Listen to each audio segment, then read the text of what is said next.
Revenir sur la riposte iranienne avec vous tous, a-t-elle les moyens de tenir cette guerre d'usure? Nazila Golestan, je le rappelle, vous êtes journaliste franco-iranienne. Quelles sont les remontées des proches, personnes que vous connaissez qui sont toujours en Iran sur ces dernières heures? Oui, bonjour. Malheureusement, il y a la peur. Les gens ils sont effrayés. Il y a c'est une sorte de silence dans la ville, surtout à Téhéran, qui était toujours connue, capitale très bordélique. Il y avait toujours des bruits. Et là, je lis des fois les gens qui l'écrivent. Je détestais Téhéran parce qu'il y avait beaucoup de bruit, beaucoup d'embouteillages.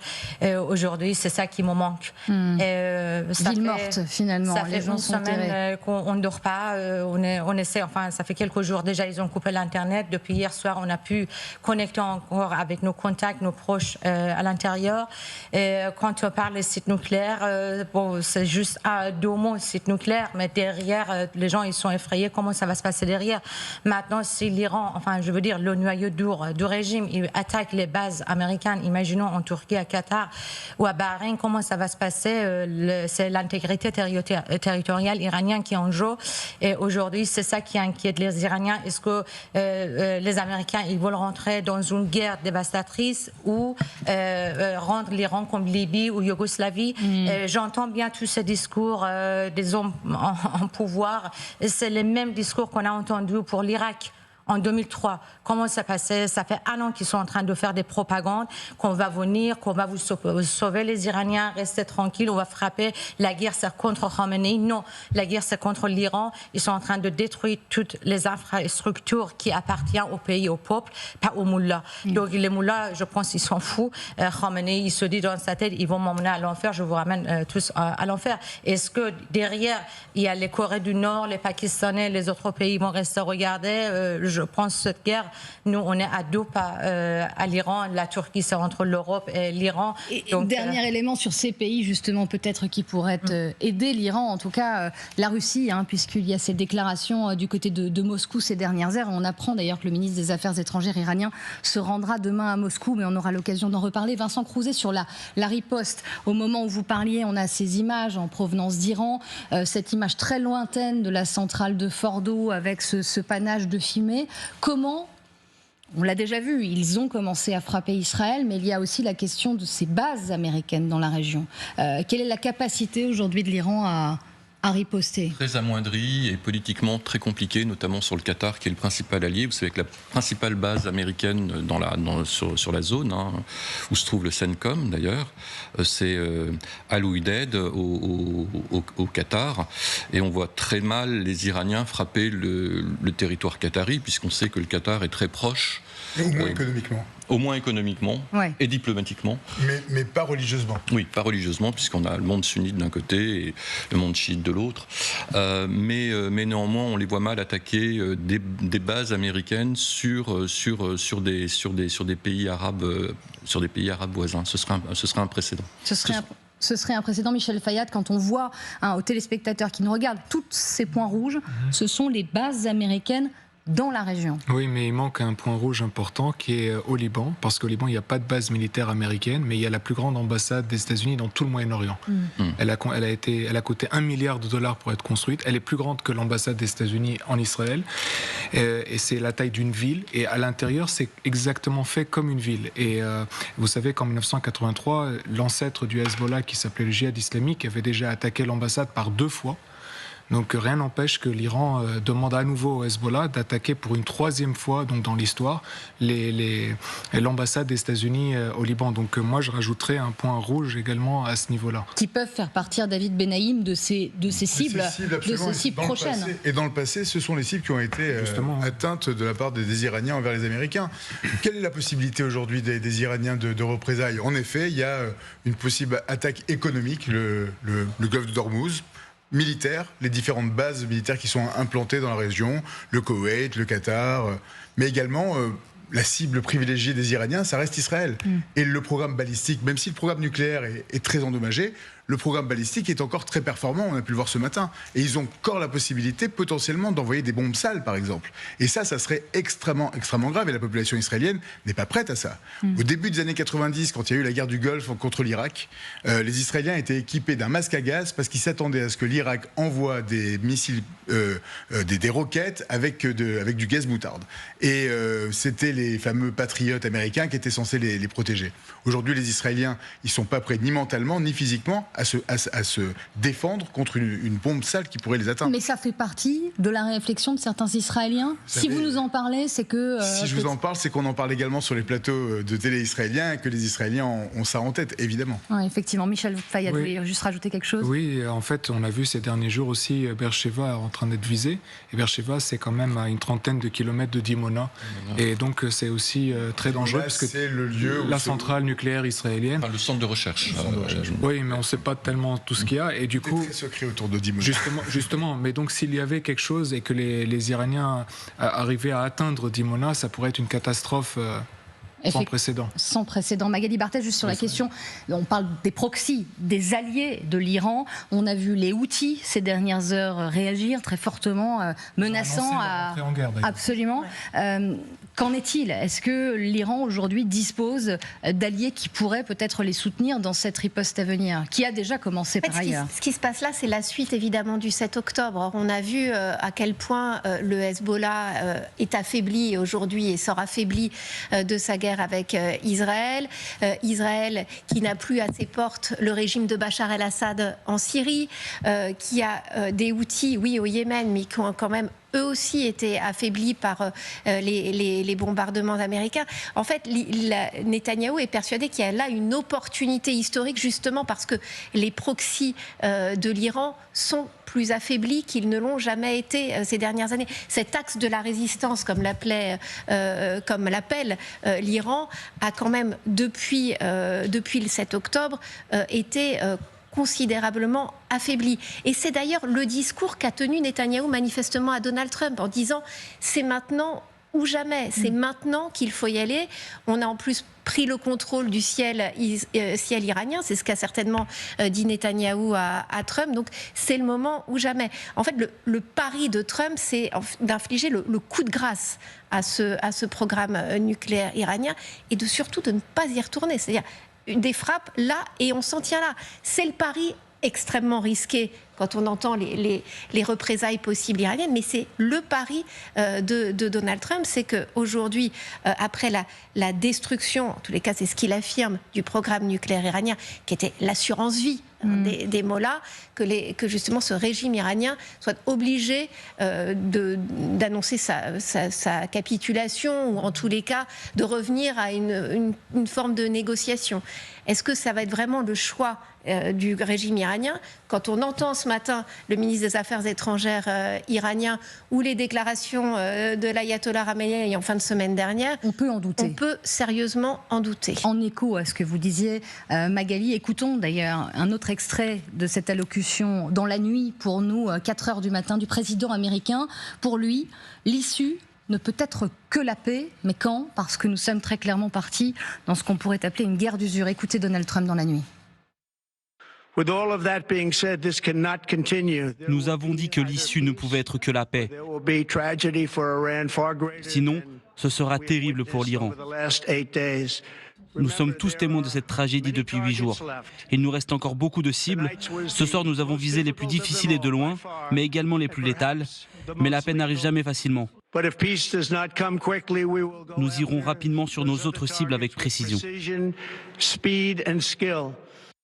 Donald Trump, dans la nuit, vous l'avez suivi en direct sur LCI, entouré notamment de son vice-président américain Vincent Crouzet, David Benaïm. Je vous vois réagir. Juste, on s'interroge sur pourquoi maintenant, et par ailleurs, sans l'aval du Congrès américain. Ça va être aussi un débat qui monte dans l'opinion publique américaine. C'est très intéressant parce qu'en effet, il n'y a pas de déclaration de guerre. Et comme il n'y a pas de déclaration de guerre, il n'y a pas de nécessité de demander au Congrès d'agir. Et ça, c'est vraiment... On a l'impression que dans la règle de politique internationale, du droit international, on est en train d'essayer de naviguer, même du point de vue de Khamenei la semaine dernière, il n'a pas déclaré la guerre à Israël. les Israéliens, eux, ont déclaré la guerre aux ennemis qui sont et aux proxys post-7 octobre. Mais ce n'est pas du tout le cas des Américains. Donc de ce point de vue-là, il y a une sorte de navigation par rapport au droit international. La scène qu'on vient de voir, elle est impressionnante parce qu'elle fait écho à l'histoire, notamment, c'est le même couloir, Barack Obama qui vient et qui annonce la mort de Ben Laden, également Donald Trump qui vient lors de son premier mandat annoncer la mort d'al-Baghdadi. On est vraiment dans visuellement, les Américains, ils savent à quoi s'attendre à ce moment-là. Mais par contre, ce qu'il y a en plus, c'est le vice-président, le ministre des Affaires étrangères. On est dans une situation où il y a une équipe qui est venue pour se battre. Mais extrêmement resserrée, l'équipe. Extrêmement resserrée. Et puis les derniers mots de Donald Trump à la fin de son discours, qui sert quelque part son électorat évangéliste, on est sur du God bless America, God bless Israël, ce qui est quelque chose qu'il n'avait jamais dit avant. Et The Middle East. Et un de Middle East, c'est un truc qui est absolument nouveau. Il s'adresse à son électorat évangéliste. À son électorat avec, on l'a vu hier, on l'a vécu ensemble sur cette antenne, un chaud et froid soufflé, mais on apprend quand même en fin de journée que le président rentre de sa résidence d'un week-end sans doute précipitamment, Magali, ce conseil de sécurité organisé également, alors qu'il y a 48 heures, il disait peut-être que ça ne sera pas nécessaire. Mais c'est là où il y a peut-être eu une ruse aussi, de dire, Donald Trump disant je me laisse 15 jours pour voir ce que la diplomatie peut encore donner. Vous parleriez de grand bluff du président américain ? C'est une véritable possibilité que en fait la décision ait été prise en milieu de semaine dernière et que le choix a été fait de frapper ce week-end. Pour les Français et pour tous ceux qui étaient à Genève pour la diplomatie, c'est quand même un sérieux camouflet. Au moment où les Français, le ministre des Affaires étrangères iranien, les Britanniques, les Allemands étaient en train d'essayer de ramener les Iraniens à la table vendredi, évidemment ce qui se passe là, c'était pas du tout le scénario voulu par les Européens. Sur le parallèle, il est certain, avec Ben Laden, il est certain qu'en plus, quand on voit les images de la Situation Room, que l'on a vu tout à l'heure. Une casquette rouge en plus. Ah oui, la casquette MAGA en plus vissée sur la tête. Mais c'est vrai qu'on ne peut pas s'empêcher de faire le parallèle avec Barack Obama, Hillary Clinton, qui regardaient en direct les forces spéciales américaines. Sans doute voulu par le président américain. Voilà, ça fait partie de l'imaginaire aussi. C'est une volonté de montrer un peu aux Américains ce qui se passe vraiment dans le sein des seins, au cœur du pouvoir américain. Et pour montrer à quel point, il y a avec quelques personnes comme on a vu le chef d'état-major, le ministre de la Défense, le vice-président, avec le visage très serré. Hein. C'était peut-être pas le choix de J.D. Vance, cette intervention. Ça, je pense que le visage... On voit J.D. Vance qui est un peu avec les mains... Enfin, je veux dire, il a un langage corporel qui est évidemment, non pas hostile, mais voilà, on le sent très préoccupé par la Il incarne vraiment la ligne isolationniste, celle qui ne voulait pas, justement, d'un nouvel engagement américain.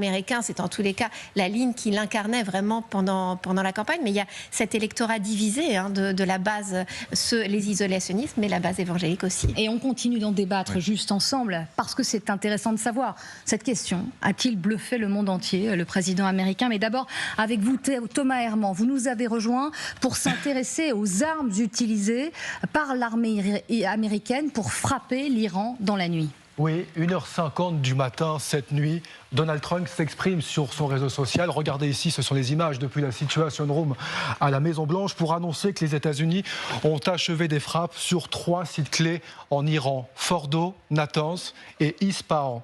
Selon le président américain, c'est une pleine charge de bombes qui a été larguée sur le site principal de Fordo, une usine d'enrichissement d'uranium enfouie sous une montagne à 180 km au sud de Téhéran. Alors quel est ce dispositif américain ? Selon le site internet de New York Times, il y a eu 6 bombardiers B-2, 12 bombes GBU-57 anti-bunker sur Fordo, 2 bombes GBU-57 anti-bunker sur Natanz et 30 missiles de croisière sur Natanz et sur Ispahan. Ces missiles de croisière ont été lancés depuis des sous-marins de la marine. Information donc ce matin du New York Times. Intéressons-nous justement à ces GBU 57. Leur poids à peu près 13 tonnes, 6 mètres de longueur. C'est un bunker en fait conçu pour détruire des bunkers en souterrain. On va regarder un peu plus en détail justement comment ça marche chez les BU 57. Eh bien, ils sont largués depuis l'air, vous le voyez, ils percent le sol, ils s'enfoncent et puis ils vont exploser jusqu'à aller 60 mètres sous terre. Quand on sait par exemple que idéal donc pour neutraliser ou endommager considérablement le site nucléaire de Fordo, on estime à peu près selon les experts qu'il est jusqu'à 80 mètres sous terre dans les montagnes iraniennes. Ces bombardiers B2, regardez à quoi ils ressemblent, cette forme de triangle. Eh bien, c'est eux qui peuvent justement prendre en charge ces GBU 57. Alors, ils sont partis hier en fin de journée depuis le Missouri aux États-Unis. Ils ont décollé donc hier en fin de journée depuis une base américaine. Ils ont volé à peu près 37 heures entre hier après-midi et cette nuit. Sachez que chaque B2 coûte quand même 2 milliards d'euros. On en recense 21 construits. Il y en a 20 qui sont en service actuellement. Regardez cette illustration qui nous a été fournie. Vous avez donc le B2, le bombardier qui est ici, qui va larguer le GBU 57. Voilà pour vous raconter le récit de cette opération cette nuit, cette offensive américaine donc sur le territoire iranien. Merci beaucoup Thomas Herman pour ces dernières précisions.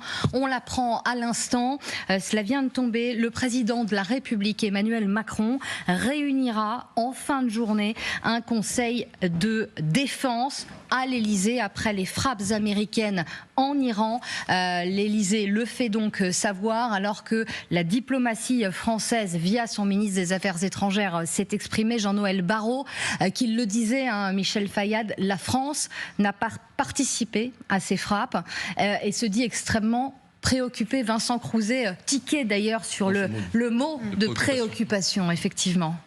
Oui, en tout cas, la France n'a pas participé effectivement aux frappes, mais la France, je pense, je ne suis pas un expert militaire, elle a forcément été au courant parce qu'elle est présente à Abu Dhabi, elle est présente au Djibouti, elle est présente en Jordanie, ne serait-ce que pour savoir qu'est-ce qui va se passer dans le ciel. Je pense que la France a été mise au courant. D'ailleurs, les Britanniques eux-mêmes ont aussi forcément été au courant parce qu'il y a une partie des avions israéliens qui sont sur les bases britanniques à Chypre et qui les utilisent pour aller frapper l'Iran. Et il y a également le fait que, vous savez, le journaliste d'investigation américain Seymour Hersh a annoncé ces frappes américaines déjà il y a quelques temps. Et il avait annoncé qu'elles auraient lieu avant lundi, parce que justement Trump ne veut pas toucher trop au marché financier, et donc ça serait vraiment ce week-end. Donc il l'a dit, et vous savez, Seymour Hersh, c'est un prix Pulitzer, c'est le plus grand journaliste d'investigation américain. Plutôt très bien informé. Plutôt très bien informé. En France, on ne l'a pas trop relayé, cette info. Mais par contre, je peux vous assurer qu'au Moyen-Orient, quand vous lisez les informations, que ce soit au Liban, en Syrie, en Irak, en Iran et tout, ce qu'il a dit a été relayé parfaitement. Oui, sur la diplomatie, Vincent Crouzet, que la France, via ses bases, ait été mis au courant, mais peut-être à la toute dernière minute. Ah oui, ça aussi, c'est une possibilité. Cela dit aussi, et dans les mots de Trump, ça disait quelque chose comme l'Europe, on n'en a rien à faire, on l'entendait vendredi. Ça dit quelque chose quand même de notre place là-dedans. Oui, c'est dans les mots, mais je ne suis pas persuadé tout de même que le département d'État ou que les États-Unis n'en aient rien à faire de l'Europe. Ils ont été attentifs à l'initiative diplomatique d'avant-hier soir à Genève, qui a échoué. Non, évidemment, on a la France, certainement, la France et la Grande-Bretagne et le Royaume-Uni en priorité ont été avertis certainement dans les dernières secondes avant le décollage des avions américains. Il reste tout de même évidemment un canal de coopération avec les Américains. Et de toute manière, les derniers mots de Donald Trump qui appelle qui souhaite un retour très, très rapide à la paix se fera évidemment par l'ouverture de négociations. Alors avec l'Iran, qui aura l'épée dans les reins ou le couteau sous la gorge, certainement, mais il y aura une nouvelle tentative de négociation avec les Iraniens, qui sont très coincés parce qu'on parlait des représailles tout à l'heure. Puisque Abbas Araghchi s'abrite derrière le droit international, ils ont du mal quand même à monter des opérations terroristes, que ce soit au Liban ou même sur des bases américaines, tout en s'appuyant sur le droit international et en passant pour une victime. Avec un président français. Je parle sous l'autorité. Nazila Golestan, oui, là-dessus, vous acquiescez, effectivement. Je pense, premier, je reviens sur la position de Donald Trump. Il ne faut pas oublier que le président américain, il est beaucoup sous la pression. Maintenant, aux États-Unis, on n'a plus démocrates républicains. Il y a deux partis contre la guerre pour la guerre. Il a gagné ses votes grâce à ceux qui étaient contre la guerre, comme par exemple Tulsi Gabbard, qui est la directrice du service national de renseignement américain, ou son vice-président J.D. Vance. Face, par exemple, on a son ministre des Affaires étrangères, ou les néocons des républicains qui sont pour la guerre. Ça fait des années qu'il y a ce débat. Avant-hier, il y a le président Bill Clinton qui a fait un discours. Il a parlé de volonté de Netanyahou ça fait des années qu'il parle qu'il va attaquer l'Iran et que lui, il invite Trump à sortir de cette guerre. Mais ce que je veux dire, juste entre parenthèses, il y a une chose qu'on ne doit pas oublier de parler, c'est la population iranienne. Depuis le mouvement Femmes et Liberté, je sais qu'on entend beaucoup, mais ça fait vraiment mal au cœur de voir que cette population qui sont prises en otage par leur propre gouvernement, et aujourd'hui, ils sont entre les deux côtés. Le premier jour, ils étaient tous joyeux. On disait, waouh, ils ont frappé 20 personnes, des responsables politiques iraniens. Deuxième jour, troisième jour, ils disent, il faut évacuer Téhéran. Et l'autre côté, ils lancent un message, le Premier ministre israélien qui passe un message aux Iraniens. Ils disent, allez, c'est votre tour. Bien sûr. On n'oublie pas, en effet, la situation extrêmement précaire de tous les Iraniens. Ils me disent, pourquoi la population iranienne ne sort pas? Vous méritez. Finalement, j'ai dit, mais quelle population, quel peuple, il sort pendant la guerre, pendant les frappes, même si on ne frappe pas chez nous, mais on frappe à côté. Et comment on peut attendre que cette population sorte? Il y a une solution qui reste, c'est la voie diplomatie, et en même temps reconnaître les acteurs qui sont à l'intérieur d'Iran. Et ce sera effectivement sans doute l'objet de ce Conseil de défense. On l'apprend ce soir autour du président de la République et Emmanuel Macron. Presque 13h pile d'ailleurs sur LCI, suite de notre édition spéciale avec ces frappes qui ont eu lieu dans la nuit. Les États-Unis ont décidé d'attaquer l'Iran et 3 sites nucléaires. Du côté israélien, on a immédiatement réagi avec notamment, regardez ces images, cela nous a marqué, des écrans géants à l'entrée de Tel Aviv. Il y a quelques jours, les Israéliens demandaient à Donald Trump de terminer, de finir le travail. Voilà ces mêmes écrans géants ce matin. Thank you, Mr. President. Merci, Monsieur le Président. Écoutez le Premier ministre Netanyahou. Il s'exprimait à la télévision. Il le dit, il s'est entretenu avec Donald Trump. Ils se sont appelés ces dernières heures suite à ces frappes. Les États-Unis ont poursuivi avec encore plus de force et de puissance les frappes de Tsahal et du Mossad contre le programme nucléaire de l'Iran. Ce programme menaçait notre existence même et mettait également en danger la paix du monde entier.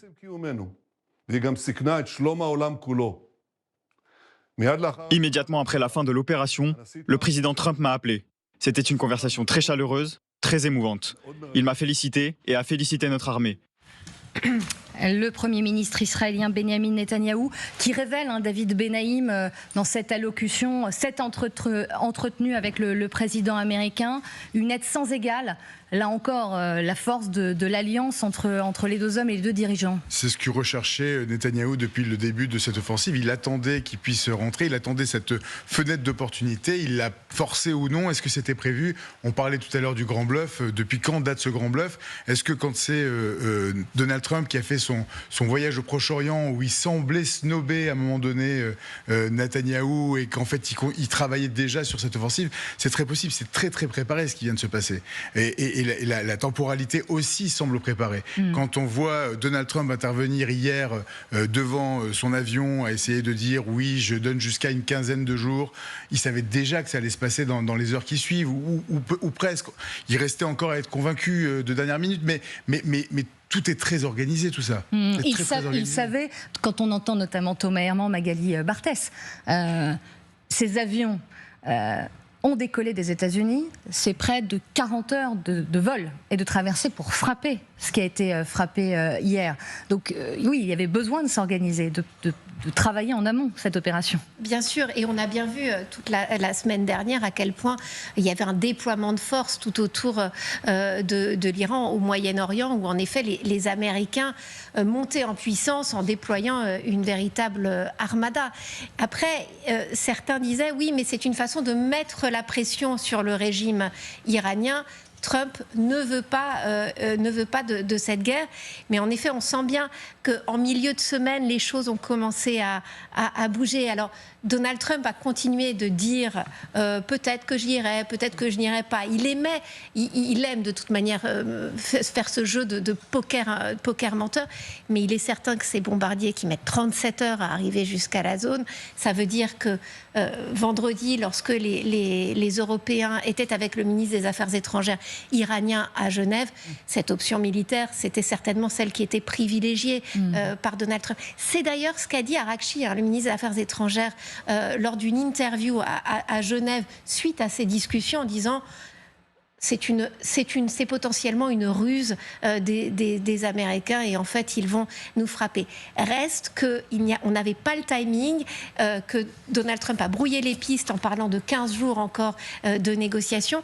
Donc les Iraniens ne savaient pas très bien ce à quoi il fallait s'attendre. Et évidemment, Donald Trump en a joué et Benyamin Netanyahou, évidemment lui au premier chef, qui disait c'est maintenant ou jamais, opportunité historique, d'où ces panneaux géants.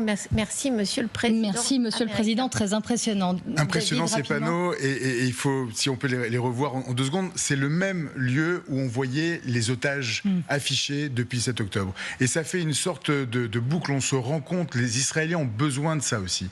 Et aujourd'hui, il y a 3 corps d'otages qui ont été sortis de Gaza et ça a fait, ça a été l'une des plus grandes parties de la conférence de presse du porte-parole de Tsahal, parce que pour les Israéliens, c'est essentiel de savoir que la guerre qui est menée aujourd'hui contre l'Iran, l'origine de cette guerre-là, c'est le 7 octobre. Voilà, ces écrans géants. La semaine dernière, on suppliait Mr. President de terminer le travail, et ce matin... Merci, Monsieur le Président, c'est quand même assez fort. Tout un symbole. Je salue Jean-Antoine Duprat. Merci de nous avoir rejoints, géopolitologue et ancien professeur associé à la Sorbonne. Évidemment, il sera très intéressant de vous interroger sur la stratégie du président américain, de ce qu'il se joue en ce moment. Mais d'abord, suite de notre édition spéciale, évidemment, Canal 15 sur LCI, 13h05, avec un point sur les dernières informations de cette matinée avec vous, Kadi. Les informations se bousculent ces dernières heures après cette attaque surprise des États-Unis. Oui, Marie. L'onde de choc est évidemment planétaire. On en parle depuis ce matin avec vous en direct. Il était donc près de 2h du matin, heure de Paris, quand Donald Trump a pris une décision historique, une décision surprise, sans même consulter le Congrès. Bombarder donc 3 sites nucléaires iraniens, Natanz, Ispahan et surtout Fordo, ce site nucléaire qu'on dit imprenable, impénétrable, enfoui très profondément. Les chiffres sont encore très flous. Ensuite, tout s'est accéléré. Des frappes iraniennes dans plusieurs villes de l'État hébreu. Il y aurait plusieurs dizaines de blessés. Un missile a notamment touché ce matin un quartier résidentiel dans le nord de Tel Aviv. De son côté, l'armée israélienne annonce, vous voyez, que 2 avions de chasse F-5 qui appartiennent aux forces armées iraniennes ont été touchés à l'aéroport de Desfoul, c'est en Iran. 8 lanceurs ont été neutralisés, dont 6 qui, selon Tsahal, étaient prêts à être lancés immédiatement vers Israël. Il y a aussi plus de 20 avions de combat de la force aérienne israélienne qui ont frappé plusieurs dizaines de cibles militaires, y compris un site militaire contenant des composantes pour produire, selon Tsahal, des matières explosives. Notez que plusieurs sites d'infrastructures militaires à l'aéroport d'Ispahan ont été frappés afin d'empêcher, Marie, l'utilisation de l'infrastructure militaire par l'armée de l'air iranienne. Et les réactions Kadi s'enchaînent au sein de la communauté internationale depuis ce matin. Ah oui, effectivement, on suit ça de très près sur LCI. Israël qui s'est exprimé il y a à peine 1 heure par la voix de son porte-parole, le porte-parole de l'armée israélienne, qui dit s'attendre, vous allez l'entendre, à une guerre longue, le temps d'atteindre les objectifs de l'État hébreu. Nous avons des objectifs très précis pour enlever la menace vitale sur Israël. Nous voulons obtenir ces objectifs et nous pensons que l'opération va durer longtemps. Nous allons continuer notre opération jusqu'à l'obtention de ces objectifs. Alors, idem. Même détermination, vous allez l'entendre, du côté de l'Iran, c'est ce que dit le chef de la diplomatie iranienne, Abbas Araghchi, qui s'est exprimé depuis la Turquie. La République islamique d'Iran condamne, dans les termes les plus fermes, l'attaque militaire, l'agression militaire brutale des États-Unis contre les installations nucléaires pacifiques de l'Iran. C'est une violation sans précédent extrêmement grave des principes fondamentaux de la Charte des Nations Unies ainsi que du droit international. susciter la guerre aux mains d'une administration illégale à Washington, à notre sens, c'est la seule responsabilité des conséquences très graves qui vont se vérifier étant donné les implications à grande échelle de cet acte d'agression. Voilà, un acte d'agression, donc, c'est ce que dit Abbas Araghchi, qui avait averti, Marie, que les attaques américaines auront, vous allez voir, des conséquences éternelle. Alors, l'Europe n'est pas en reste, évidemment. Kaja Kallas s'est exprimée, la chef de la diplomatie européenne, qui, elle, se raccroche un petit peu à encore un espoir de négociation et qui dit: j'exhorte toutes les parties à prendre du recul, à revenir à la table des négociations et surtout à empêcher toute nouvelle escalade. Et j'ajoute, Marie, dans ce contexte, que c'est imminent, puisque Israël rouvre à l'instant son espace aérien pour les vols de rapatriement des ressortissants étrangers. C'était prévu à 13h, heure de Paris. Merci beaucoup, Kadi, pour ce point. Et on vous retrouve évidemment tout au long de cette édition spéciale. Information qui vient également de nous parvenir, on vous le disait, ce Conseil de défense qui aura lieu ce dimanche soir à l'Elysée autour du président de la République. C'est le ministre des Affaires étrangères qui s'est exprimé un peu plus tôt.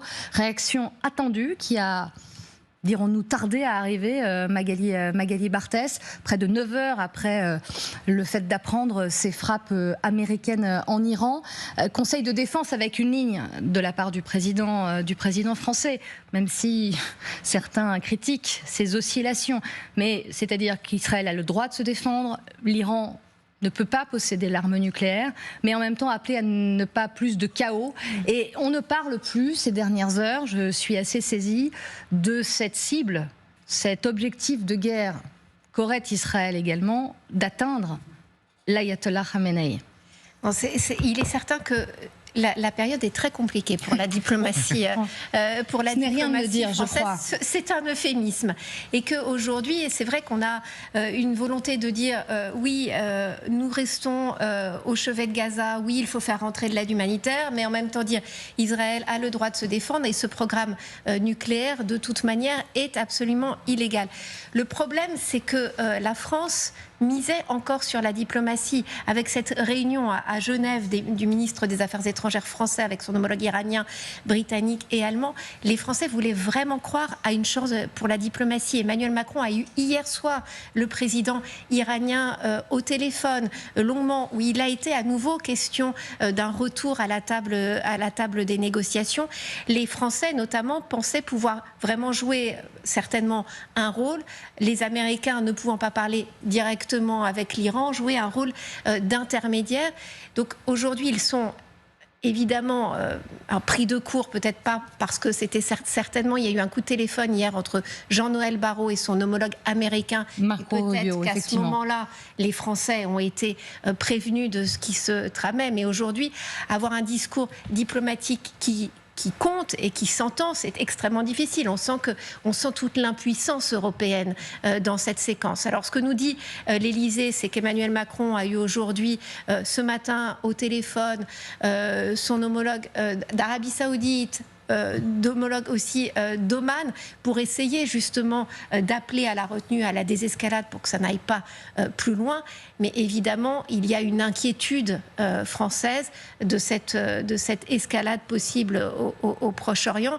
Et ça va être tout le travail. Parce que rappelons, on voyait les bases américaines dans la région. Les Français ont également aussi des intérêts dans toute la zone. Alors il y aura une réunion à Bruxelles demain au niveau des ministres des Affaires étrangères européens.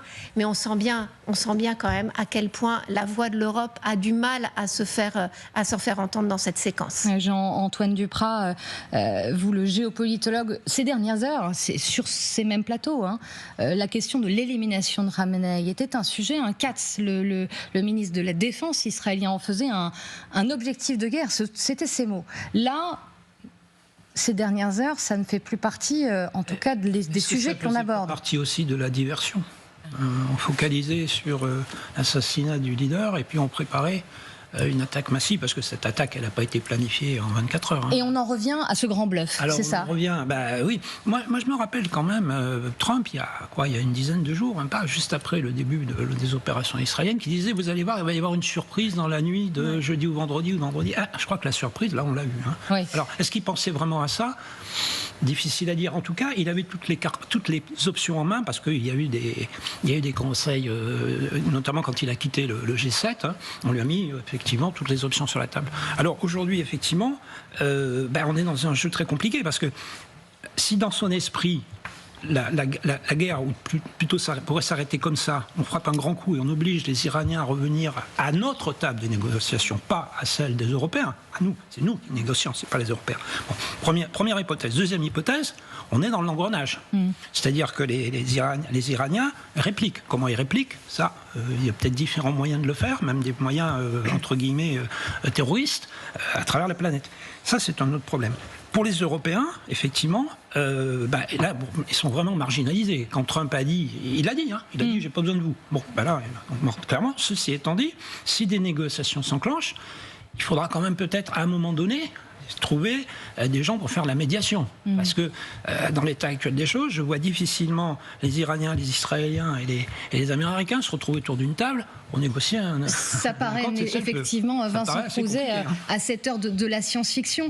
Si on revient sur ces dernières heures, voire ces derniers jours, un président américain qui s'exprime dans la nuit, entouré de son cercle le plus rapproché, sans l'aval du Congrès. Il y va sans prévenir le Congrès. Néanmoins, on apprend, notamment via des médias américains Fox News, que la Maison-Blanche a envoyé une sorte de note pour justifier ces frappes en Iran de cette nuit dernière. C'est saisissant de voir, il faut aussi convaincre sa base, parce qu'on a un président américain qui a fait quand même campagne pour dire surtout plus d'intervention. Les conseillers politiques de la West Wing ont dû énormément travailler au cours des dernières heures. Mais néanmoins, il y a déjà eu des réactions très négatives de sénateurs républicains américains qui disent non, on n'est pas en guerre, on n'a pas été consulté, le Congrès n'a pas été consulté. Donc là, on est un petit peu hors la loi. Et puis, comme le disait Magali tout à l'heure, il y a toute la position très isolationniste de J.D. Vance et de ce courant-là, MAGA, qui met Trump en porte-à-faux. Ce qui est intéressant, et pour rebondir sur ce que disait Jean-Antoine, le problème, c'est que tant les Européens que les Américains et les Israéliens n'ont pas le même agenda. Vous l'avez bien vu dans la rhétorique de Trump, il n'y a pas du tout la chute du régime. C'est la destruction du potentiel atomique iranien. Il disait quand même que c'était une cible facile. Il disait ces derniers jours, on sait où il se trouve, on sait où il est. Oui, mais ça fait partie un petit peu du côté grande gueule, de Trump. Nous, on joue la carte diplomatique, les Américains jouent la carte de la destruction du potentiel atomique iranien, et les Israéliens, eux, c'est full Monty. C'est à la fois la destruction du potentiel nucléaire, mais aussi, surtout, in fine, la chute du régime. Mais en l'occurrence, les trois parties en question, finalement, se réjouiraient de la chute du régime iranien, comme le disait d'ailleurs très bien le chancelier Merz. David Benaïm, c'est intéressant ce que dit Jean-Antoine Duprat. Le forme de diversion aussi. Ces dernières heures, on évoquait beaucoup le fait que la cible, Khamenei, était dans tous les esprits, en tout cas du côté des autorités israéliennes. Là aussi, c'est une très bonne théorie, la diversion. Il y a quelque chose qui est fascinant, je ne sais pas si vous connaissez l'indice pizza. L'indice pizza, le pizza-metteur, on appelle ça. Le pizza-metteur, il ne s'est pas réveillé hier soir, et il aurait dû. Il s'était réveillé dans la nuit de jeudi au vendredi 13, il y a 10 jours. Mais l'indice pizza, c'est quoi ? C'est que tous les différents fournisseurs de pizza autour du Pentagone ou de la Maison-Blanche, en général, quand il y a une soirée qui va durer toute la nuit, il y a une animation des scooters pour délivrer des pizzas, et elle ne s'est pas activée. Et quelque part, et c'est possible ils connaissent, si on le connaît, ils connaissent l'indice pizza. Donc je peux le pizza-metteur. Et je peux vous dire qu'il est très possible qu'ils aient justement prévenu et de dire prenez soyez prudents, parce que cette surprise, elle doit être essentielle. Et donc je pense quelque part qu'ils apprennent aussi de leurs erreurs de ce point de vue-là. Sur l'indice pizza, vous savez qu'au sein des services de renseignement français, des GSE et des GSI, il est interdit de commander. De toute manière, les livreurs de pizza n'ont pas accès à ces entreprises-là, à ces bâtiments. Il est interdit, même dans les administrations françaises un petit peu sensibles, interdit de passer commande à pizza ou sushi. C'est pas ouvert 24 heures sur 24, comme c'est le cas aux États-Unis non plus. Il n'y a pas d'indice pizza possible en France. Avant d'évoquer à nouveau, effectivement, cette possibilité, l'élimination de Khamenei, certains évidemment le souhaitent. Revenons sur ce qu'il s'est passé cette nuit. Cette série de frappes sur plusieurs sites nucléaires, 3 au total. L'annonce a été faite par le président américain lui-même sur son réseau social. Emma Barrier, vous nous avez rejoint. Pourquoi ces bases nucléaires précisément ont-elles été visées? Et quel est l'impact sur le programme nucléaire iranien à cette heure?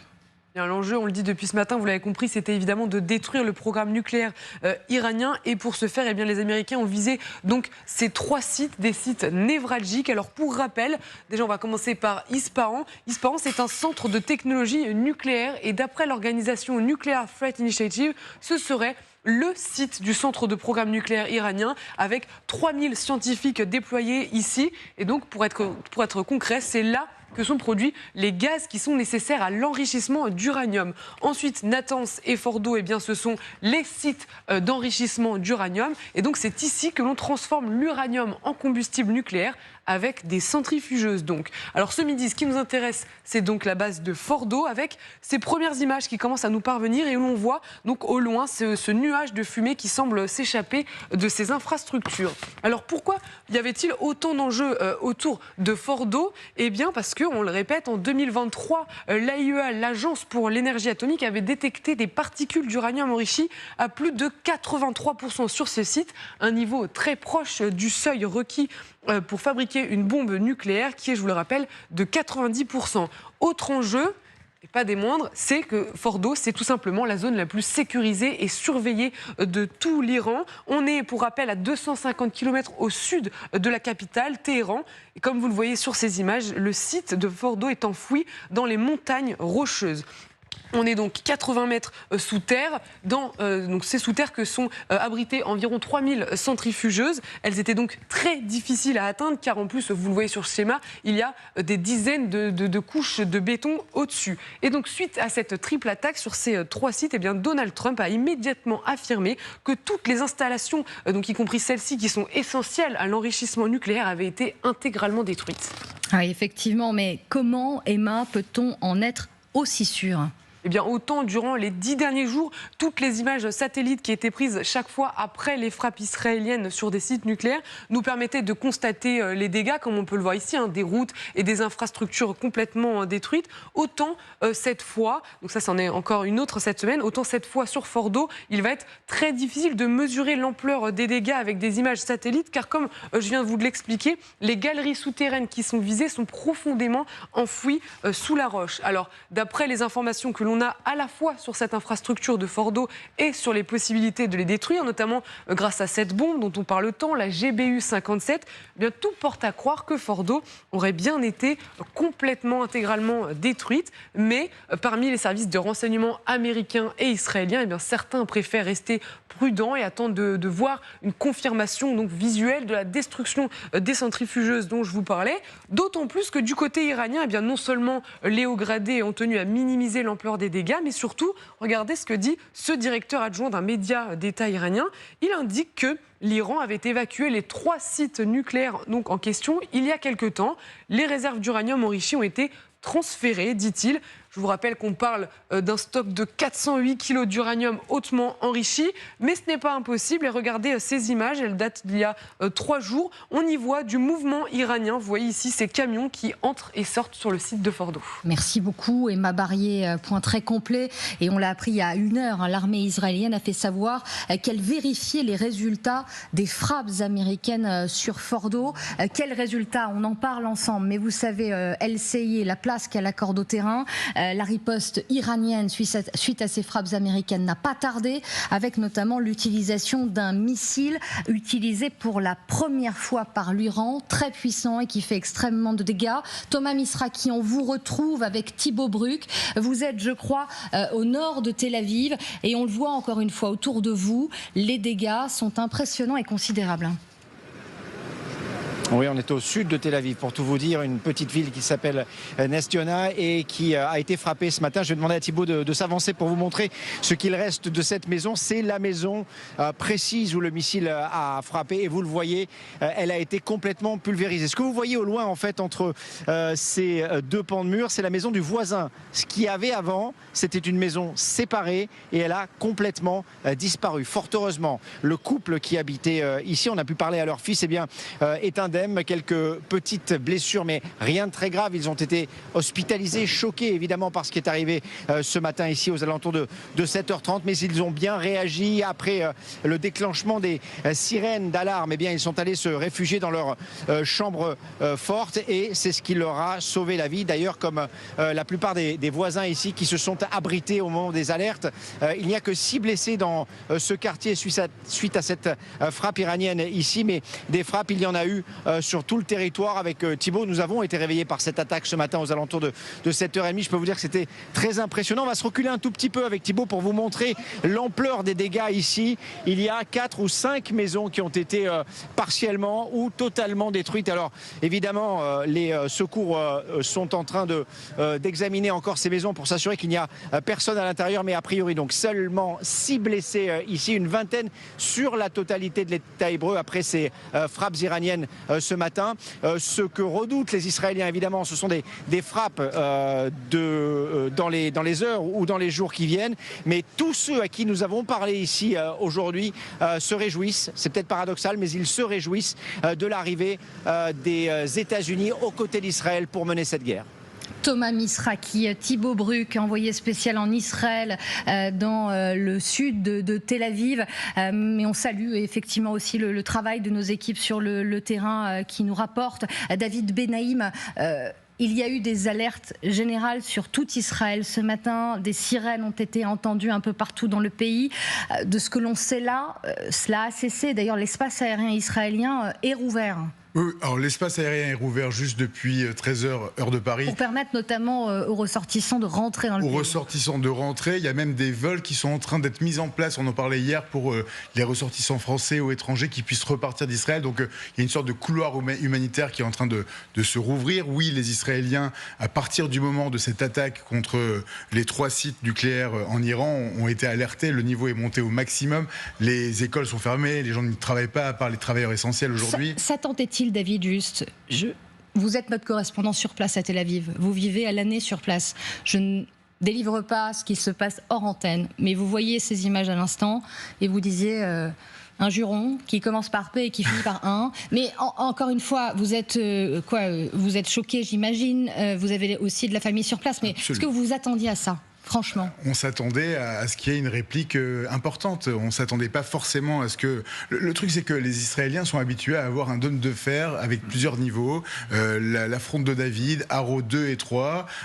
Également les missiles THAAD américains qui sont censés protéger justement de ce genre de missiles balistiques hypersoniques qui débarquent. Là, les gardiens de la Révolution parlent d'un nouveau missile qu'ils ont lancé pour la première fois, le missile Khaybar, qui est un missile qui du point de vue rhétorique, est très virulent à l'égard des Israéliens, puisque c'est le mot, ça veut dire briseur de forteresse, en référence à la forteresse juive qui a été conquise par Mahomet au début de la conquête islamique. Et donc oui, c'est quelque chose qui frappe. Et quand on voit ces destructions-là, quand on voit ces immeubles soufflés, ce sont des quartiers résidentiels, des arbres qui ont disparu, des rues complètement creusées, évidemment que c'est très impressionnant. Mais ce qui est impressionnant aussi, Thomas Misraki en parlait, c'est la résilience des Israéliens, le fait qu'ils retournent dans la rue, qu'ils soient là, qu'ils accueillent. Il y a des tonnes de réfugiés maintenant, des gens qui n'ont plus d'appartements, donc des gens qui sont accueillis dans leur famille ou chez des amis. Il n'y a pas suffisamment d'abris pour tout le monde.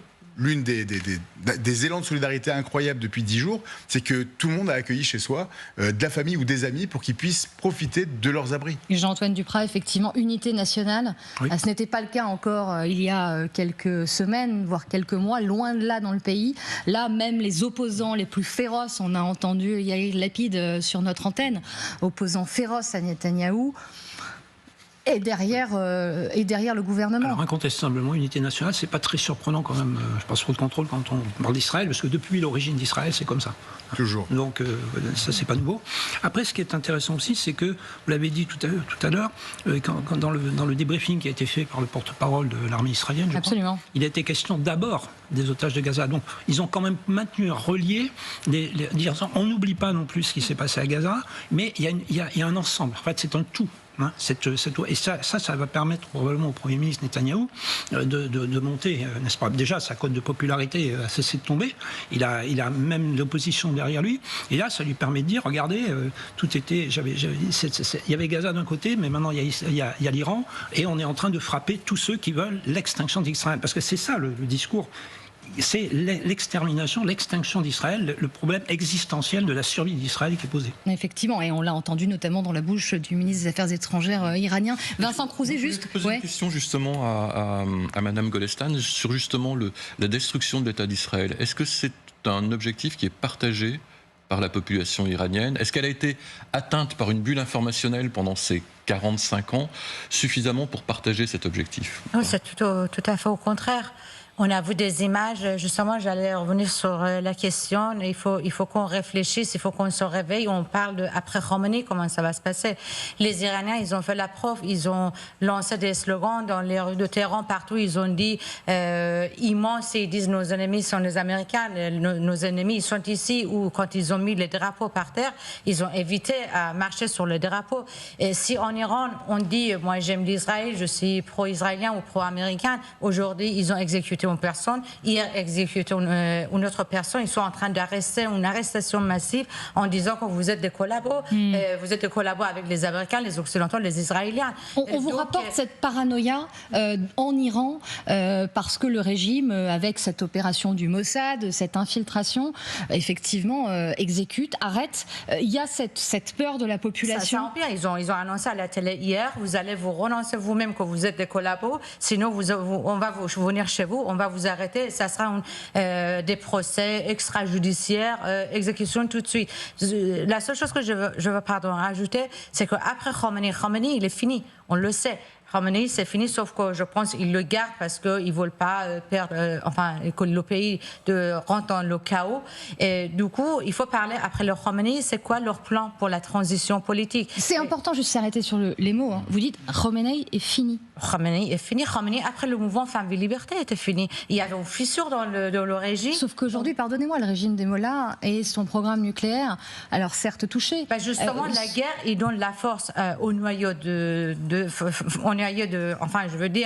le quartier général de Khomeini. Si demain ils vont éliminer Khomeini, il a déjà nommé 3 personnes à sa place. Il a transmis son pouvoir au Conseil des Pastorales en Iran. Comme s'il préparait l'après. Je pense qu'après Khomeini, soit l'Iran devient un régime semi-militaire comme Zia-ul-Haq au Pakistan, soit les Américains, les Européens, nous tous, on ouvre les yeux, on donne la voix aux alternatives démocratiques en Iran et on les aide. Il y a une transition démocratique par le peuple, avec le peuple pour eux en Iran. Et on continue évidemment d'en discuter ensemble de ses conséquences. 13h30 sur LCI Canal 15 si vous nous rejoignez, édition spéciale depuis 5h ce matin, car on l'a appris, les États-Unis cette nuit ont mené une série de frappes sur plusieurs sites nucléaires iraniens, 3 au total. Il était 1h50 lorsque sur son réseau social, le président américain l'a annoncé. On l'a vu, photo de la Situation Room, casquette MAGA rouge sur la tête. Il s'est ensuite exprimé à la nation américaine et au monde entier. L'Iran, le caïd du Moyen-Orient, doit maintenant faire la paix. Voilà les mots du président américain. 13h30. C'est l'heure aussi de vous montrer cette image parce qu'on attend une prise de parole très importante, Magali. Pete Hegseth qui doit prendre la parole dans la prochaine demi-heure. Nous sommes au Pentagone, qui devrait nous donner des détails de cette opération qui s'est déroulée cette nuit. Et on attend en effet des détails et notamment les résultats de l'efficacité de la frappe. Quelles vont être les informations que va pouvoir donner le Pentagone sur la destruction effective du programme nucléaire iranien. On voit qu'il y a beaucoup d'interrogations sur l'efficacité de ces frappes. Est-ce que les Iraniens avaient sorti une partie de leur uranium enrichi avant même ces frappes? Il y a beaucoup de questions qui se posent. Pete Hegseth, on vient de le voir, était dans la Situation Room, la salle où Donald Trump suivait les opérations la nuit dernière. Et donc, on attend des informations sur, oui, l'efficacité de ces troupes. Et puis, la suite, c'est-à-dire en cas de représailles iraniennes, que se passe-t-il? Comment l'armée américaine se tient prête? Il faut rappeler qu'il y a 40 000 soldats américains dans la zone, dans le Golfe, et une immense armada aussi qui a été envoyée par les Américains ces derniers jours. On voit là Pete Hegseth, le ministre, donc le secrétaire à la Défense, qui est avec tout l'état-major, le chef d'état-major interarmé que l'on voit aussi, et puis Donald Trump qui trône évidemment avec sa casquette rouge sur la tête. Moment où en fait les Américains Américains peuvent voir à travers ces photos, finalement, ces moments où l'histoire quand même se fait. Et donc, ce photographe de la Maison-Blanche qui donne à voir, en fait, au peuple américain. Et qui saura sans doute que ces images seront dans les livres d'histoire. Je vous propose de les analyser ensemble. La stratégie aussi du président américain. Pourquoi cette nuit? Et je vous le disais, cette conférence de presse à suivre du secrétaire d'État à la Défense, Pete Hegseth, qu'il sera donc à suivre sur notre antenne. Mais d'abord, Kadi Adoumdouaz, vous nous avez rejoint pour un dernier point. On le sait, les réactions s'enchaînent internationales depuis ces frappes surprises.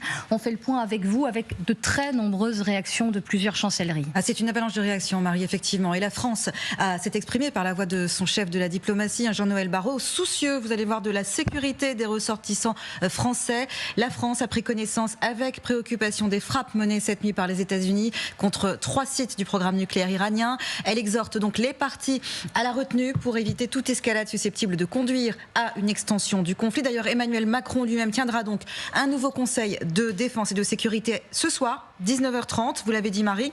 Il précise, le chef de l'État, qu'il met tout en œuvre pour accélérer le départ de nos ressortissants qui le souhaitent d'Iran et d'Israël. D'ailleurs, Marie, il y a tout juste 30 minutes, Israël a rouvert son espace aérien pour les vols de rapatriement des ressortissants étrangers. Alors, côté réaction pure du côté de l'Iran, c'est la détermination qui domine. Écoutez le chef de la diplomatie iranienne, Abbas Araghchi, qui s'est exprimé, c'était il y a quelques heures. La République islamique d'Iran condamne, dans les termes les plus fermes,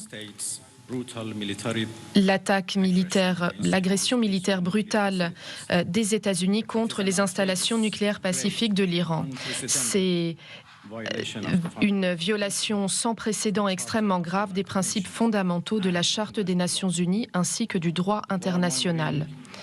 Susciter la guerre aux mains d'une administration illégale à Washington, à notre sens, c'est la seule responsabilité des conséquences très graves qui vont se vérifier étant donné les implications à grande échelle de cet acte d'agression. Très importante la parole d'Abbas Araghchi, Marie, est le chef de la diplomatie iranienne qui avait averti un peu avant cette déclaration-là que les attaques américaines, vous allez le voir, auront des conséquences éternelle. Autre déclaration particulièrement attendue, Marie, c'était celle du Premier ministre Benyamin Netanyahou. C'était juste avant la déclaration du ministre des Affaires étrangères iranien. Écoutez. Les États-Unis ont poursuivi avec encore plus de force et de puissance les frappes de Tsahal et du Mossad contre le programme nucléaire de l'Iran. Ce programme menaçait notre existence même et mettait également en danger la paix du monde entier.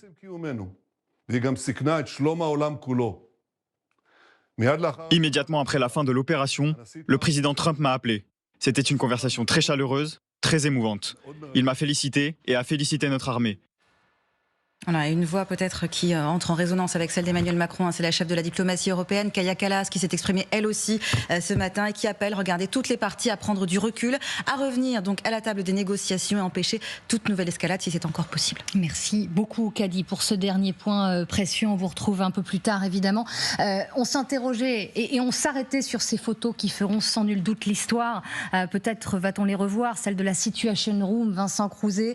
C'était cette nuit, lorsque le président américain, d'abord sur ses réseaux sociaux, puis ensuite une déclaration à la nation, annonce qu'il décide de frapper l'Iran avec sa casquette rouge, Make America Great Again, et ce point que l'on attend de son secrétaire à la défense sur l'attitude de l'administration américaine. Peut-on apprendre, je vous demande de lire un peu dans le futur, peut-on apprendre des éléments à partir de cette photo? À partir de cette photo, non. Énormément. À partir de ces photos, énormément. Oui. Parce que si la régie peut nous caler la photo de la Situation Room avec Obama la nuit où Ben Laden a été exécuté, on va la demander. La demande est faite. On sent une famille politique soudée autour d'Obama, une vraie préoccupation dans les visages, c'est-à-dire qu'ils font quelque chose de grave malgré tout.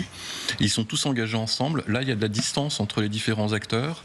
En plus, il y a aussi le côté vestimentaire, c'est-à-dire que la nuit où Ben Laden a été exécuté, il y a un petit côté casual aussi. Là, tout le monde est en costume. Tout le monde est en costume, en cravate, mais il y a un côté très figé qui ne donne pas l'impression d'une équipe très soudée. C'est intéressant ce que vous soulignez. On retrouvera dans quelques minutes notre correspondante à Washington. Jean-Antoine Duprat, c'est vrai, c'est intéressant de noter que... D'abord, c'est un cercle extrêmement restreint autour du président américain. et peut-être pas cette, je sais pas si c'était une décontraction à l'époque d'Obama, mais un moment différent sans doute était vécu. Non, mais oui, il y avait un moment de gravité. On sentait la gravité dans les visages, mais néanmoins on sentait une cohésion d'équipe. Vous partagez l'analyse Oui, puis ça tient au fonctionnement de Trump. Bien sûr. De toute façon, parce que là, il décide seul, même dans son entourage, je suis pas certain qu'il sache très bien ce qu'il va dire 5 minutes avant qu'il le dise, quoi. Donc on est vraiment dans cette situation-là. En plus, il est dans une situation où il doit quand même se poser quelques questions. Parce qu'il a été élu sur je vais faire la paix, je ne vais pas engager les États-Unis dans plus d'interventionnisme. Et là, il se retrouve exactement dans la situation inverse. Avec, bon, bien sûr, des arguments en disant on ne va frapper que le programme nucléaire iranien, etc. Mais c'est quand même un virage à 180 degrés. Donc, quelque part aussi, ça lui donne une difficulté peut-être à avoir la bonne attitude par rapport à ça. Est-ce qu'il doit paraître très déterminé? Est-ce qu'il doit paraître plutôt attentiste? Et puis, c'est pas ce qui va passer finalement. Beaucoup de questions s'ouvrent en effet. Le jour se lève à Washington, la capitale américaine. On vous retrouve, Justine Jankowski. Vous êtes notre correspondante pour TF1 LCI. Sentiment de satisfaction, de travail accompli quand on entend le président américain, mais des doutes subsistent quant au résultat effectif de ces frappes sur ces centrales nucléaires en Iran, et puis de l'inquiétude aussi côté américain quant aux menaces du régime. On sait à quel point les bases américaines sont nombreuses dans la zone. Oui, il y a ce matin une inquiétude quant à d'éventuelles représailles du régime iranien. Des représailles d'abord sur le territoire américain. On voit depuis cette nuit que l'administration américaine anticipe d'ailleurs ces représailles avec un dispositif de sécurité renforcé ici à Washington, mais aussi à New York, avec une présence policière autour des lieux de culte du consulat israélien, mais aussi de la Trump Tower. Et puis, vous l'avez dit, il y a aussi la crainte de représailles dans la région au Moyen-Orient. C'est d'ailleurs déjà une menace que faisaient planer les Iraniens avant même la frappe américaine, et c'est pour ça que les États-Unis ont envoyé du renfort, notamment par les airs, pour protéger les 40 000 soldats américains présents dans la région. Merci beaucoup, Justine Jankowski, avec Alexandra Poupon, pour ces dernières informations. On s'interroge désormais sur le résultat de ces frappes. Sont-elles à mettre en doute? L'efficacité, en tout cas, notamment concernant le site de Fardo, en pleine montagne iranienne. On va vous retrouver, Benjamin Haute Couverture, pardonnez-moi. Merci infiniment de nous accorder ces quelques minutes en direct sur LCI. Vous êtes maître de recherche à la Fondation pour la recherche stratégique, spécialiste de la prolifération, de la non-prolifération et désarmement nucléaire. On s'interroge parce que des images satellites nous sont parvenues accréditant la thèse que finalement les Iraniens, concernant Fordo précisément, avaient anticipé ces frappes et donc fait sortir près de 400 kilos d'uranium. Est-ce que déjà ça vous paraît une thèse plausible ? Oui, il me paraît, bonjour, merci. Il me paraît en effet plausible que les Iraniens aient fait sortir de Fordo une partie de leur uranium enrichi à 60%. Est-ce qu'il s'agit de la totalité du stock qui avait été comptabilisé par les ingénieurs de la IEA au cours du mois de mai? Ça, j'en sais rien, parce que tout n'est pas à Fordo en plus. Mais il est possible en effet qu'il l'ait anticipé. Pourquoi ? Parce qu'il savait qu'il y avait une possibilité qui se précisait avec les jours de la semaine dernière, que les bombes anti-bunker américaines puissent être utilisées. Donc on imagine en effet que rationnellement la décision a été prise de déplacer vers un site clandestin ce qui est le trésor de guerre iranien. Cela étant, si ce trésor de guerre est déplacé dans un autre endroit qui n'est pas protégé comme l'était Fordo, il est fort probable qu'au regard de l'infiltration du programme nucléaire par les Israéliens, tel que l'a montré les activités depuis la semaine dernière, cette quantité de matière ne reste pas intouchable longtemps. On s'interroge, Benjamin Haute Couverture, quand on voit ce qui a été frappé, ce qui a été utilisé par les Américains, des bombardiers B-2 qui ont largué une douzaine de bombes anti-bunker, le matériel utilisé est impressionnant, et des Iraniens qui disent que finalement les dégâts ne sont que mineurs. Est-ce que c'est crédible ? Non, c'est assez peu crédible. Les dégâts ne peuvent pas être mineurs. Ils sont certainement considérables dans la mesure où ils ont été extrêmement ciblés, que les cibles engagées l'ont été de manière très très précise et que le travail avait déjà été commencé, en tout cas à Ispahan et à Natanz, par les capacités des chasseurs bombardiers israéliens. Donc on peut tout à fait penser qu'en effet, s'agissant de ces 3 sites, même si ce ne sont pas les seuls, hein, mais ce sont 3 sites, disons, critiques, l'envergure des destructions est désormais très très importante. Sur les images, pendant que vous parlez, images satellites qui nous sont parvenues ces dernières heures après les frappes américaines, on voit autour de cette centrale, dans une zone très très montagneuse, on le sait en Iran, extrêmement reculée, uniquement un peu de fumée, hein, visiblement, mais pas de cratère. Encore une fois, est-ce que vous arrivez à expliquer ces images satellites ? Alors, il faudrait que je regarde moi-même plus précisément les images. Or, je n'y ai pas eu encore accès, donc je les regarderai en début de semaine. Mais si, comme on nous l'a dit, il s'agit de 6 bombes pénétrantes GBU-57 qui ont été envoyées, il ne s'agit pas de cratères considérables parce que ces bombes-là commencent par forer le sol. Et quand elles ont foré le sol sans faire de cratères considérables, c'est ensuite à des distances assez importantes qu'elles déclenchent leur explosion. Donc ne nous attendons pas à avoir des cratères absolument considérables comme pourrait le faire une bombe nucléaire. En fait, ça dépend de ce qui a été fait. Mais encore une fois, moi, je n'ai pas encore regardé dans le détail, donc je préfère ne pas trop m'avancer s'agissant de la réalité tactique, opérative du résultat avec les GBU, quoi. L'autorité iranienne de sécurité nucléaire le précise, aucun signe de contamination n'a été détecté. Est-ce que là encore, ces déclarations sont crédibles? Parce que néanmoins, ce sont 3 sites nucléaires, on le sait, c'est documenté, qui ont été frappés cette nuit. Oui, mais ça, on le savait. Ça, on savait que de toute façon, ce n'étaient pas des endroits où les radiations pouvaient être importantes. Parce que il n'y a pas de fuite radioactive à attendre d'un site d'enrichissement de l'uranium. Donc ça fait pas, ce n'est pas une grande surprise.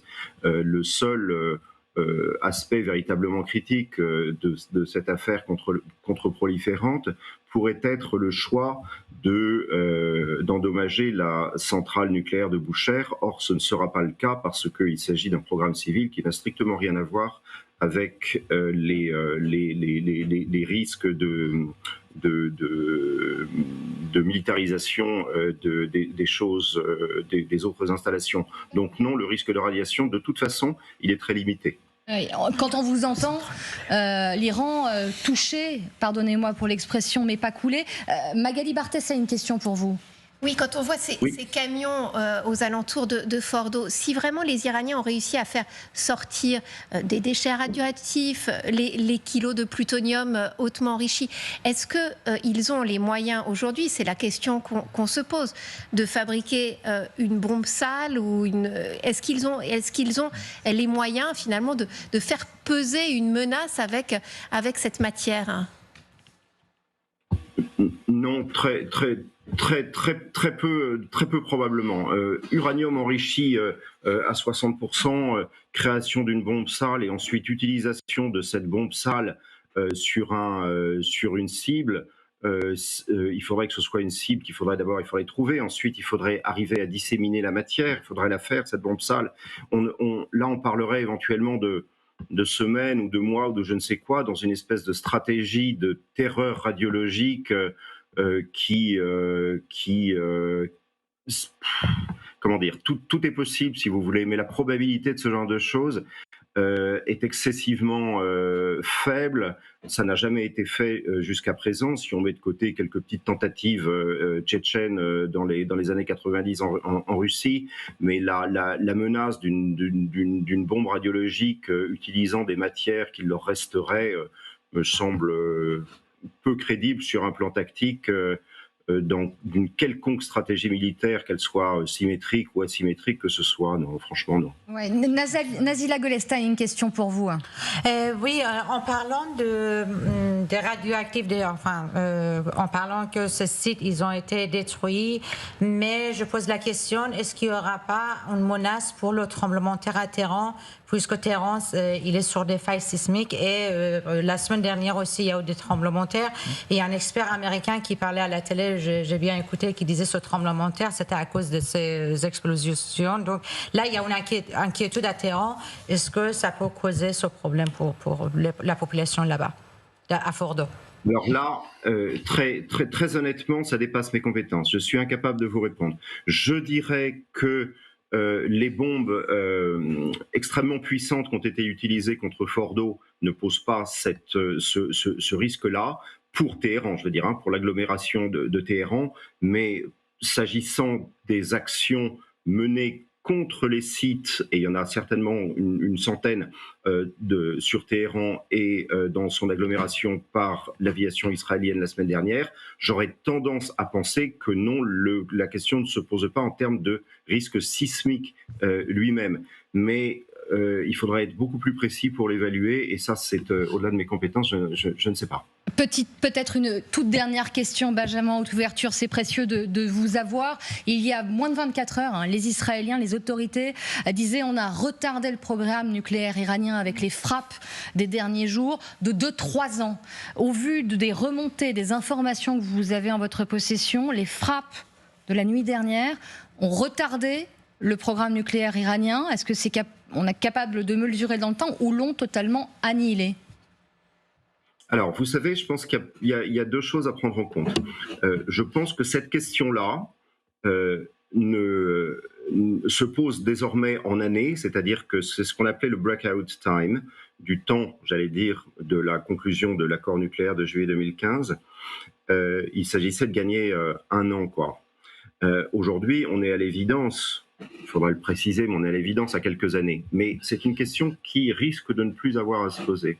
Parce que ce que je pense aujourd'hui, c'est que l'objectif de cette affaire est de réduire les capacités matérielles, non pas le savoir et le savoir-faire, mais les capacités matérielles du programme à zéro. Il est question désormais de mettre un terme au programme nucléaire iranien. Et par conséquent, je suis quasiment sûr que les objectifs tactiques de l'état-major israélien et maintenant des Israéliens en coopération étroite avec les Américains est de réduire à les balbutiements de la mise en œuvre du programme, ce qui n'empêcherait pas, stricto sensu, aux Iraniens de reprendre ce programme, mais il faudra qu'ils recommencent probablement à zéro. Ce n'est pas le moment, mais certainement que dans les jours et dans les semaines à venir, c'est désormais l'objectif final. Merci et vous savez, une seconde là-dessus, j'aimerais terminer sur une chose. En prenant la décision d'attaquer 3 sites qui sont liés au programme nucléaire iranien et qui sont les 3 sites principaux, c'est-à-dire Natanz, Ispahan et Fordo, Donald Trump n'a pas fait, selon moi, entrer les États-Unis de plein pied dans la guerre en cours. Non, il faut être plus précis, il faut avoir davantage de précision. Il s'agissait d'abord de fournir un soutien destructif avec des moyens dont ne disposent pas les Israéliens et que les Israéliens demandent depuis 8 jours.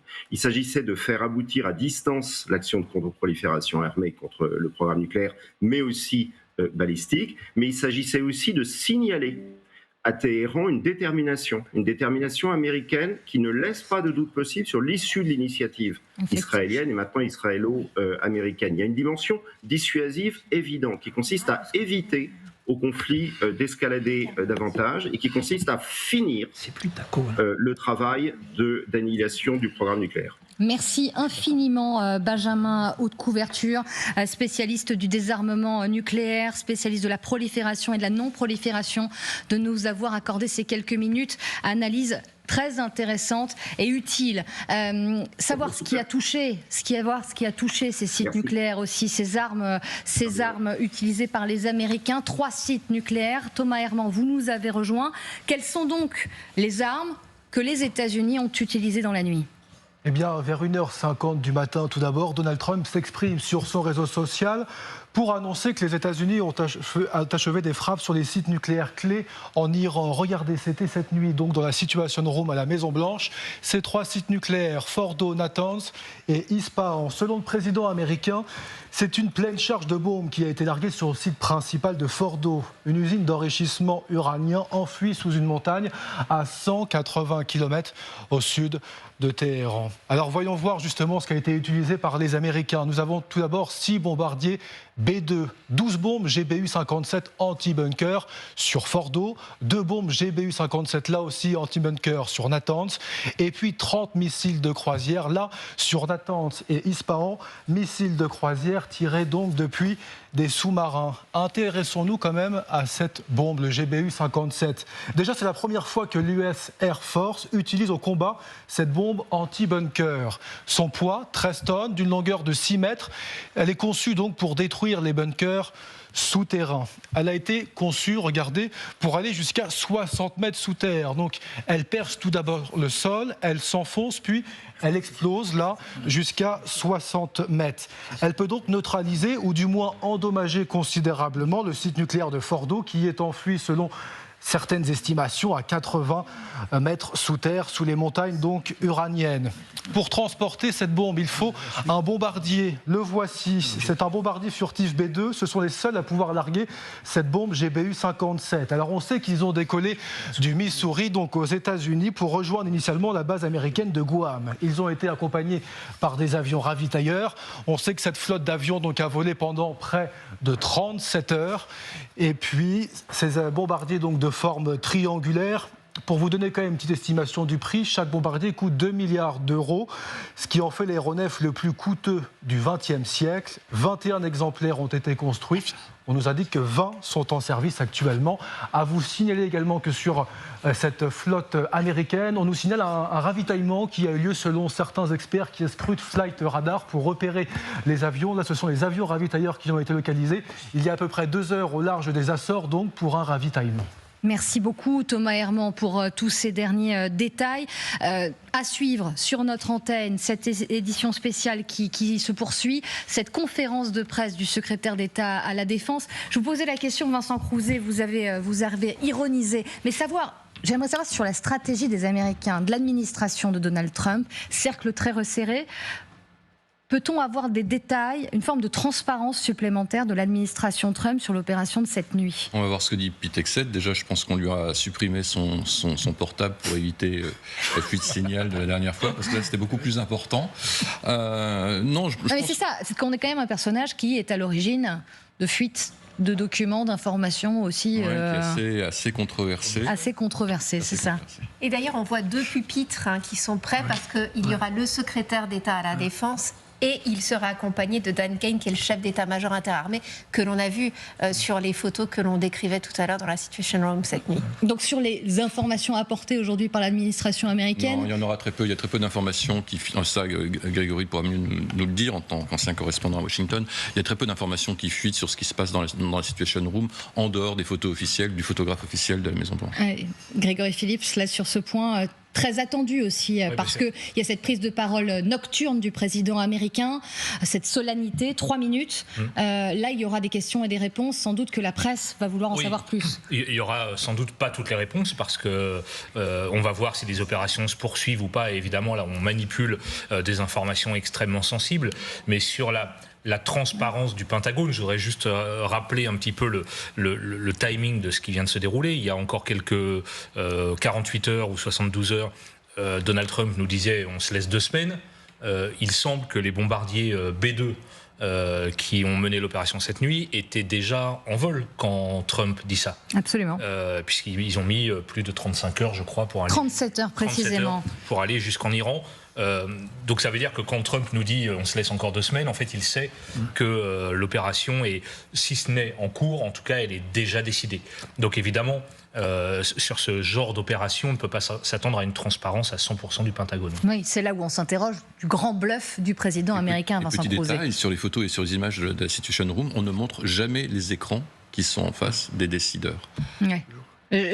Tout de suite de sécurité. Jean-Antoine Duprat, on s'interrogeait sur le grand bluff du président américain. Grégory Phillips nous refaisait le film de ces derniers jours, des déclarations d'un Donald Trump qui souffle très clairement le chaud et le froid ces dernières heures. Le chaud et le froid, mais à côté de ces objectifs politiques, de géopolitique, etc., il y a aussi des aspects stratégiques et tactiques. C'est-à-dire qu'il fallait quand même qu'il y ait un relatif, probablement, effet de surprise sur cette opération-là. Je remarque aussi qu'on avait parlé de Diego Garcia pour l'envoi des B-2. Ils sont pas partis de Diego Garcia, ils sont partis de plus loin. Alors c'est peut-être aussi lié au fait qu'il fallait des autorisations particulières des Britanniques, Diego Garcia. Bon, donc tout ça, ça a peut-être aussi remis un petit peu en cause la façon dont ils allaient procéder.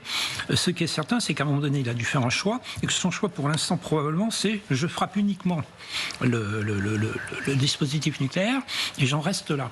Et c'est là le point d'interrogation. Est-ce qu'il va en rester là? Est-ce qu'il va... Cette déclaration tente à dire cela. Il y a des représailles organisées par l'Iran contre des bases américaines, ou voire même imaginer qu'un bateau de guerre américain soit coulé, on ne sait jamais. On a déjà vu ça en mer Noire. Alors bon, c'est pas la même chose, c'est pas le même contexte, c'est pas la même armada, c'est pas les mêmes moyens. Mais malgré tout, il peut y avoir des surprises stratégiques. Et là, que feront les Américains? Effectivement, grande question. Magali Barthès aussi, avec notre envoyée spéciale Justine Jankowski, correspondante à Washington.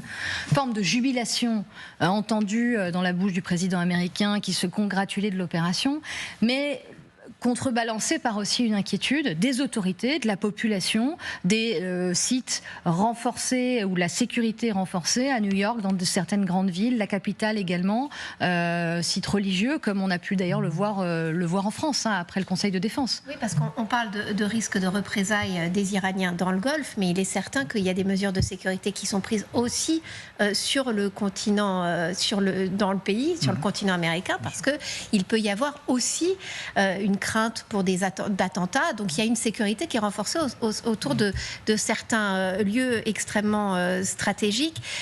Il y a une crainte et des critiques que l'on entend, ça y est, d'une partie de la classe politique américaine qui disent que Trump est parti sans l'aval du Congrès.